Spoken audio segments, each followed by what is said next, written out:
এক্সামৰ বাবে most important topic AI। এটা নতুন মিছন প্ৰস্তাৱ কৰা হৈছে।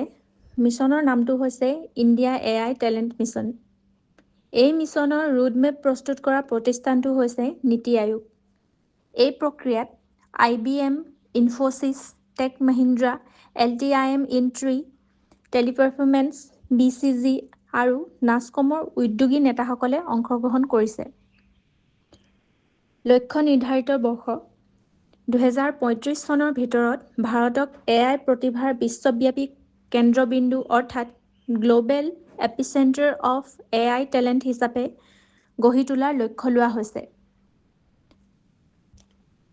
AI মিছনৰ 5টা মুখ্য স্তম্ভ হ'ল: 1. AI এডুকেশ্যন, বিদ্যালয় আৰু বিশ্ববিদ্যালয়ৰ পাঠ্যক্ৰমত AI অন্তৰ্ভুক্ত কৰা। 2. গ্ল'বেল টেলেণ্ট আৰু বিশেষ ভিছা, গৱেষণা অনুদান, ফেলোশ্বিপ আৰু বিশেষ AI ভিছাৰ জৰিয়তে বিশ্বৰ AI বিশেষজ্ঞসকলক আকৰ্ষণ কৰা। 3.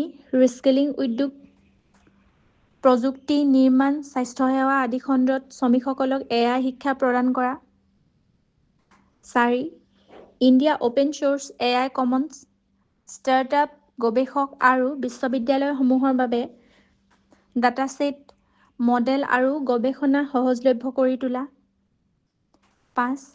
Federated national compute and innovation grid, গৱেষক আৰু উদ্ভাৱকসকলক উচ্চ ক্ষমতাসম্পন্ন কম্পিউটিং সম্পদ অৰ্থাৎ হাই পাৰফৰ্মেন্স কম্পিউটিং ৰিচোৰ্চ যোগান ধৰা।